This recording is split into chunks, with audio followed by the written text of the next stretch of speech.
قتلتني المقتدين.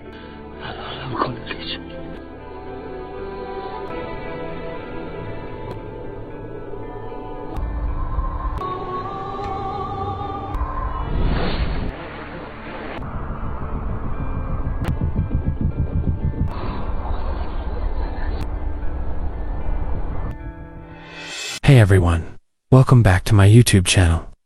In today's episode, I'll be recapping a 2018 war drama that follows the story of two Iranian pilots on a special mission to rescue civilians from a small Syrian town under siege by terrorists. But before completing their mission, they must overcome a series of intense challenges. The film was released in February 2018 and received a 5.3 out of 10 rating on IMDb. So without further ado, here's the recap of Damascus Time. The film opens with a narration explaining that, in January 2011, Syria plunged into crisis as civil war broke out. Abu Bakr al-Baghdadi, the leader of the ISIS terrorist group, began building his power over Iraq and Syria. As cities and villages fell one by one into ISIS control, those who resisted were brutally besieged. The besieged cities stood on the brink of a humanitarian catastrophe, with no way to deliver aid except by air. Iranian pilots were among the first to step in and provide that critical support.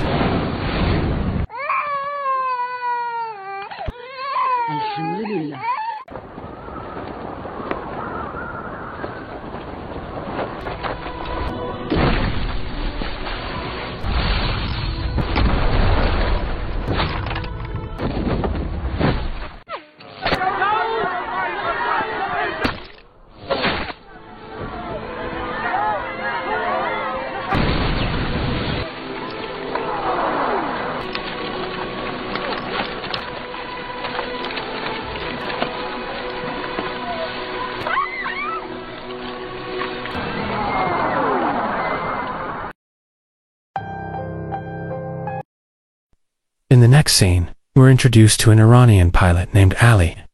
We see their aircraft, a humanitarian aid, supply plane landing safely at the Damascus airbase.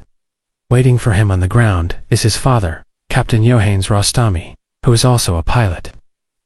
"Good job, the mission went well," says Rostami. However, as a concerned father, he doesn't want Ali to keep flying humanitarian missions because the job is far too dangerous. To that end, his father hands him a discharge letter and asks him to return home. In the next scene, during a closed-door meeting, Rostami delivers a report. This is the airstrip at the Palmyra airport, where our defenders are engaged in battle against ISIS. One of our planes had to be grounded in the hangar after its pilot was martyred in an ISIS attack. Now, they're waiting for someone brave enough to fly it. Ali, who happens to be there, overhears his father's report. "We don't have much time left," Rostami continues. "The helicopter is already waiting and ready for departure." In the next scene, Ali boards the plane that's supposed to take him home. While waiting for takeoff, he chats with his pregnant wife over the phone. Then, a message pops up from a fellow crew member, asking him to join the mission to Palmyra. His teammate insists that Ali should be the one to fly the plane instead of his father, because he's one of the most reliable pilots they have. After reading the message, Ali makes a bold decision. He gets off the plane and boards the helicopter heading to Palmyra. Not long after, his father also gets on the same chopper. Seeing Ali, he immediately asks, "What are you doing here?" Rostami tells him to get off before the plane bound for home takes off. But Ali refuses. "Go ahead, arrest me for disobeying orders," he says firmly. He's made up his mind he's going to Palmyra. And so, the mission begins.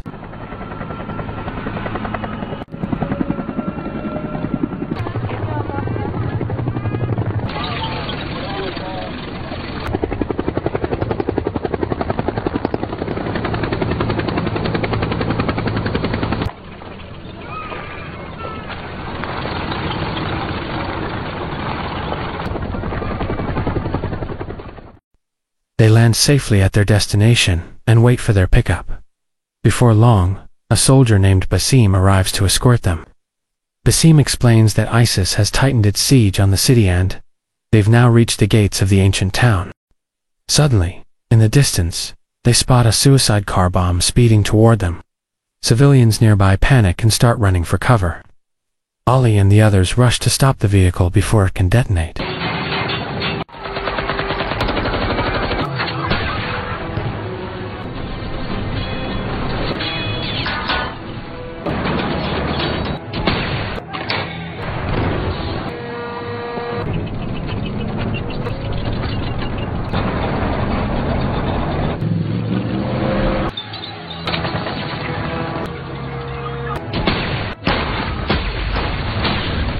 After successfully disabling the ISIS car bomb, they continue their journey. But on the road, they're attacked again, this time by ISIS rocket and mortar fire. For their safety, they decide to push forward under the cover of night. That night, they finally arrive at their destination and are greeted by a Syrian soldier named Abu Belal. They then head to the Palmyra airstrip, where the plane they'll be using is already on standby. There, they also find many civilians taking shelter, hoping to be evacuated. The crowd is relieved and hopeful when they see Ali and Rostamino. They're the ones who will be flying the rescue plane. Before the takeoff preparations begin, Abu Belal addresses the gathered civilians. Watching our city burn is heartbreaking.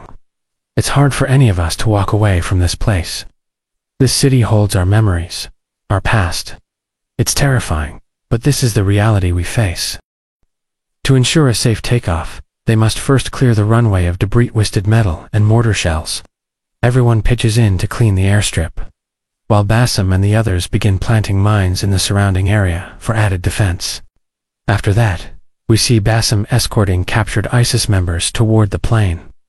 Naturally, the civilians are outraged. They refuse to board the same aircraft as enemy prisoners. Why not just kill them? One of the civilians shouts. They murdered our children. A soldier steps in and responds firmly. Don't forget, we are human. We are not savages like ISIS. We follow Sharia law, unlike them. Meanwhile, inside the aircraft, Ali is informed by the co-pilot that one of the women on board is named Hiba. Her father was the pilot of this very plane and he was martyred in an ISIS attack. Back outside, Belal and Bassem begin towing the plane out of the hangar using a truck. Others join in, helping to push the plane's wheels forward manually.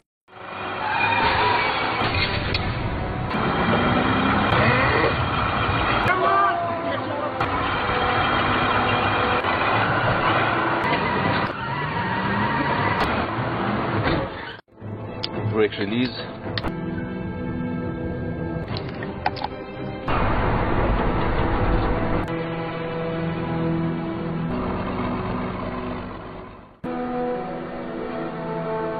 Once the aircraft is positioned on the runway, they quickly release the securing chains.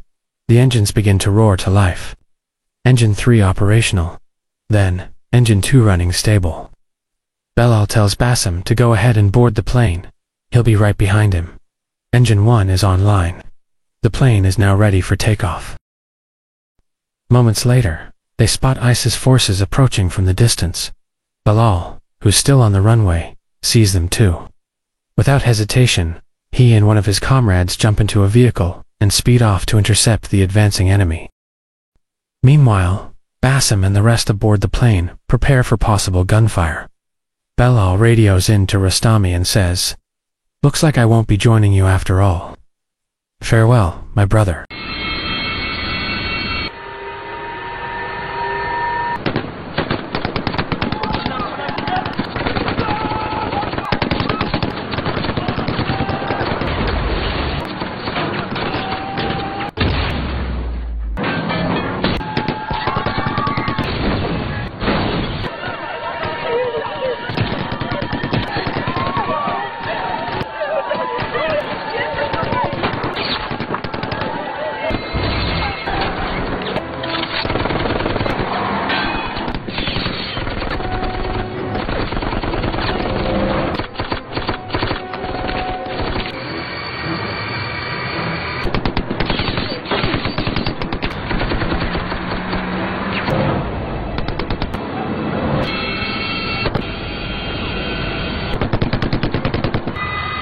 برو کنار.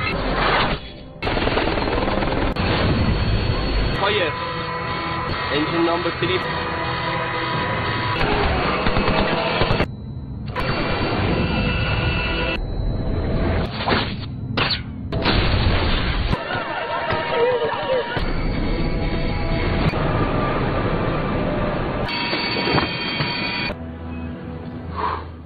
the plane successfully takes off into the sky. From the cockpit, the co-pilot speaks over the intercom. "Dear passengers, we thank God for delivering us from danger. I'm pleased to inform you that we'll be landing at Damascus Airport in approximately 50 minutes. We're all heartbroken over the loss of those we love. Let us take a moment to pray for the brave souls who defended our land.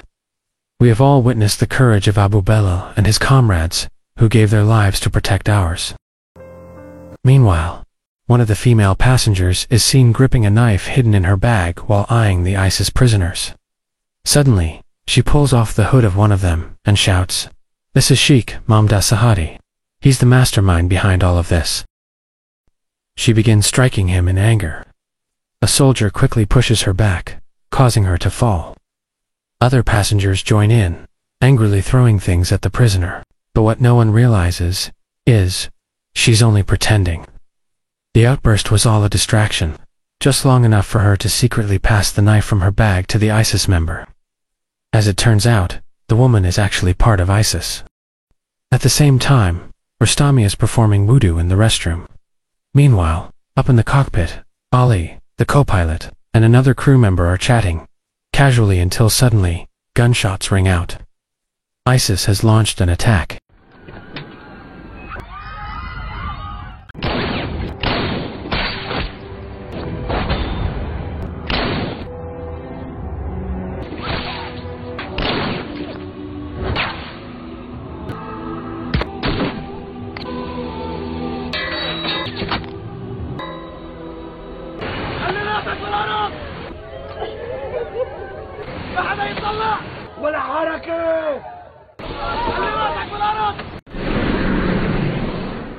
Within moments, the terrorist seize control of the passenger cabin. Reacting quickly, Ali locks the cockpit door. But it's too late. His father, Rostami, has already been captured. Ali immediately searches for the nearest airfield to make an emergency landing. He locates Al-Nasari Airport as the closest option. The aircraft begins descending rapidly in preparation for landing. Back in the cabin, ISIS fighter Abu Khalid manages to break through the locked cockpit door just as the plane is approaching the runway. And now, the cockpit is under threat.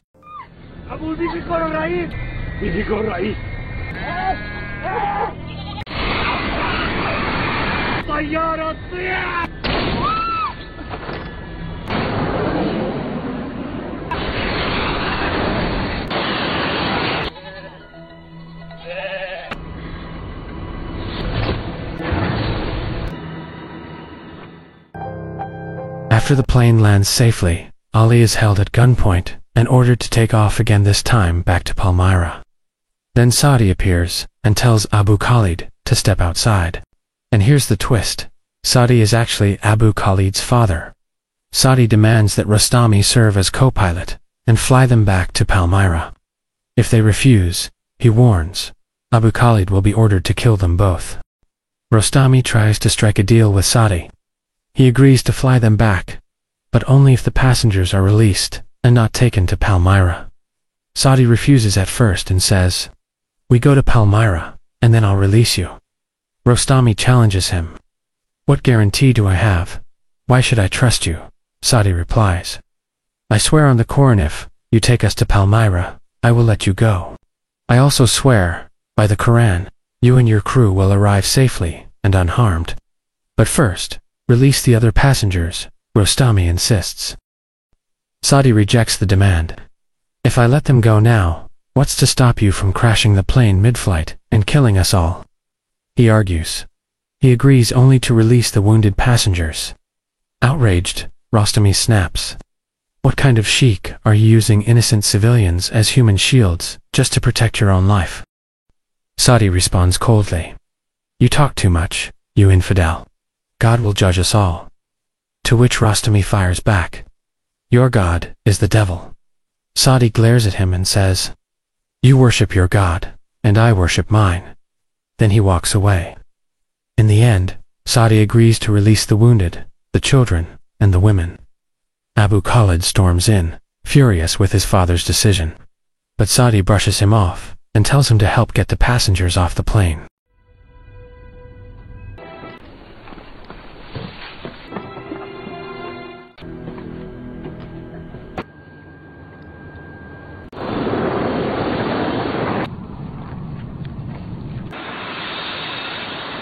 زن بچه مردم رو نجات دادیم.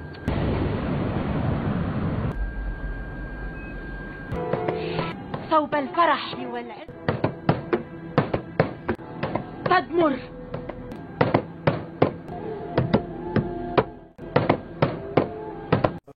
After takeoff, Sodi tells the crew that their forces are already waiting at the Palmyra Air Base. With God's will, he declares, the map of the world will be rewritten. Everything will fall under the banner of the Caliphate. Today, it's Iraq and Syria, tomorrow, Iran. Hearing this, Rostami replies sharply, Iran is far away. Israel is closer. Why don't you try conquering Israel first? Sadi responds, our issue isn't with the Jews. Our real enemies are the so-called Muslim regimes, like the Rafida of Iran, the infidels and corrupt Saudis, who've taken the Kaaba, and the hypocritical Ottoman Turks. I've waited my whole life for the call to jihad, he continues. I would gladly give my life for Abu Bakr al-Baghdadi. With that, he walks away. Not long after, they get an unexpected visit to Russian fighter jets appear on the radar and begin closing in.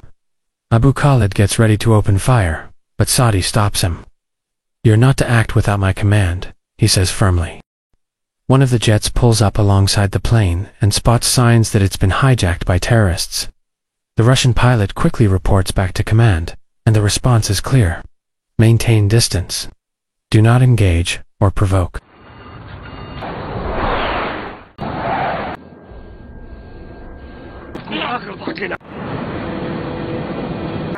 انت مجنون؟ انا لك هدول الروس فصل الشاشني بستريكا لك ليه عم تستفزهم؟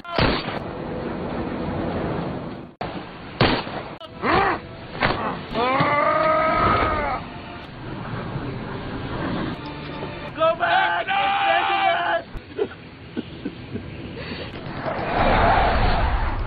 ما بقي لي غيره يا خليل ابني ابو خالد خالد ابني. Once the Russian jets pull away, the aircraft continues its approach and lands safely at the Palmyra Air Base. And there, waiting for them on the tarmac, is a large group of ISIS fighters led by a man named Abu Omar, a Chechen commander. As the passengers and crew disembark, a man named Abu Thala approaches Abu Omar. He whispers that Sadi made a deal with Rus. To Abu Omar, this is nothing short of betrayal. Sadi defends himself, shouting that everything he did was to save the lives of the Mujahideen. He reminds them that he's already lost his family on the path of jihad. But as he turns to walk away, Omar draws his blade and slashes Sadi's throat.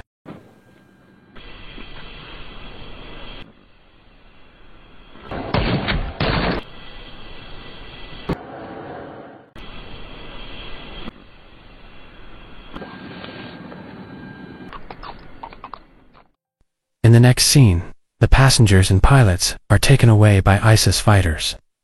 During the journey, each one is injected with morphine, then forced to change into prisoner uniforms. Soon after, they arrive at their destination, the ruins of an ancient Syrian city. Dressed in prison garb, and with chains around their ankles, they are marched toward the execution site. At the grim location, the executioners line up, each one gripping a knife. They step forward, each grabbing hold of a prisoner. Now, the executioners stand ready, awaiting the final order to carry out the killings.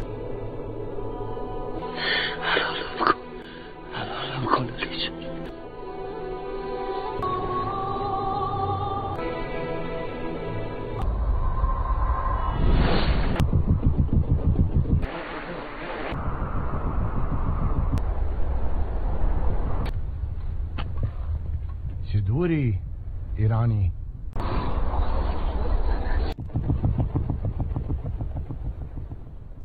Later that afternoon, we see Ali tied to one of the plane's landing wheels. Apparently he hasn't been executed because ISIS still needs him to fly the plane. Several days pass. Other prisoners are dragged onto the runway, and among them is Ali's father. Because both Ali and Rostami are Iranian, their execution is delayed. The group is then forced into a specially built metal cage designed just for them. Ali is pulled out separately and ordered to board the plane. His chains are removed from both his hands and feet. At the same time, we see the other prisoners also being loaded onto the aircraft. Abu Omar appears. He straps a suicide vest onto Ali's body. Then, he orders him to fly the plane. Ali's co-pilot, a veiled woman named Salma. Before stepping away, Abu Omar hands the detonator for Ali's suicide vest to Salma. After that, Abu Omar broadcasts a live message to the public. He declares that he is aboard a Syrian aircraft, holding captive several soldiers who dared to resist the Mujahideen. This plane will take off shortly, God willing, he announces. Its first stop is Damascus Airport to refuel. After that, we will continue on to our next destination. He makes it clear that none of the prisoners are Syrian. They come from Afghanistan, Pakistan, Iraq, Lebanon, and Iran, he says. Abu Omar also claims that the aircraft's radio communication systems are damaged. So if the Sham government tells the public they're negotiating with US, they're lying. If they bring this plane down, the entire world will see their true, filthy face. They don't even care about their own loyal allies. Shoot down this plane and expose your real intentions for all to see. Wassalamu alaikum wa rahmatullah.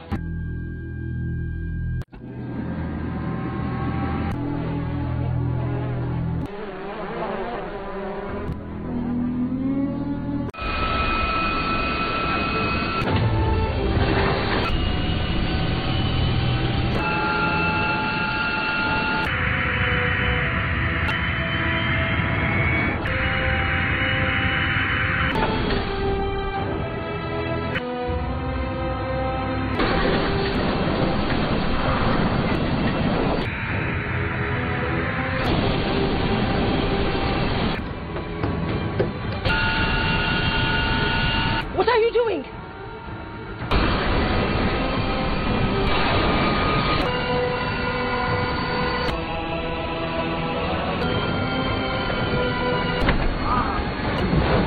Once the plane reaches cruising altitude, Salma suddenly grabs the controls and tries to take over. Ali resists, but she threatens to detonate the bomb vest strapped to his chest. Realizing the danger, Ali reluctantly lets her take the controls. But it turns out, Salma has her own plan, one that even Abu Omar doesn't know about. She intends to use the aircraft as a suicide bomb. She dives the plane sharply, sending it plummeting at high speed. But without her noticing, Ali quickly activates the plane's autopilot. He programs it to override her controls and sets a new course. An emergency landing at Damascus Airport. Salma then calls in one of her comrades and hands over the detonator. She orders him to escort Ali out of the cockpit. Abu Talha, noticing the situation, steps in and asks, "Why are you taking him out?" "It's, Salma's order," the man replies. "Then who's flying the plane?" Abu Talha asks, confused. "You don't need me," Ali answers calmly. "The autopilot's handling it. I have no intention of being part of this suicide mission." Abu Talha is stunned, realizing for the first time that Salma plans to crash the plane. He storms into the cockpit, where Salma is visibly frustrated, trying to figure out how to disable the autopilot. Furious, Abu Talha demands answers. "You planned a suicide attack without telling any of us." Before he can say, Salma turns and shoots him dead.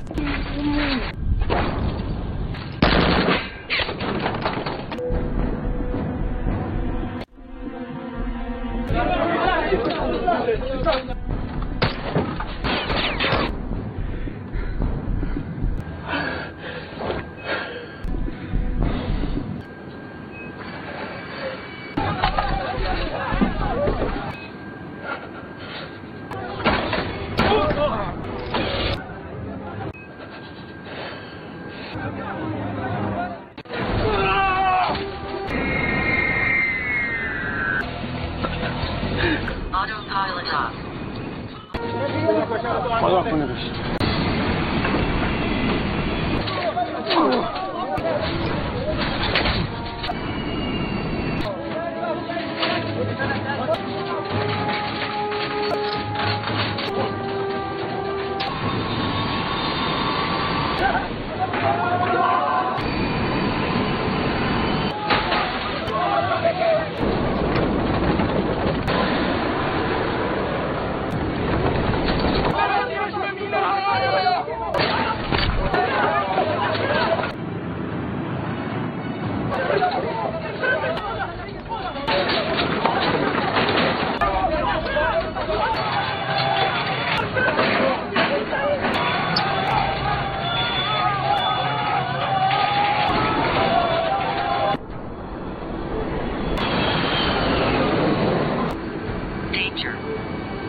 And that wraps up our recap of Damascus Time.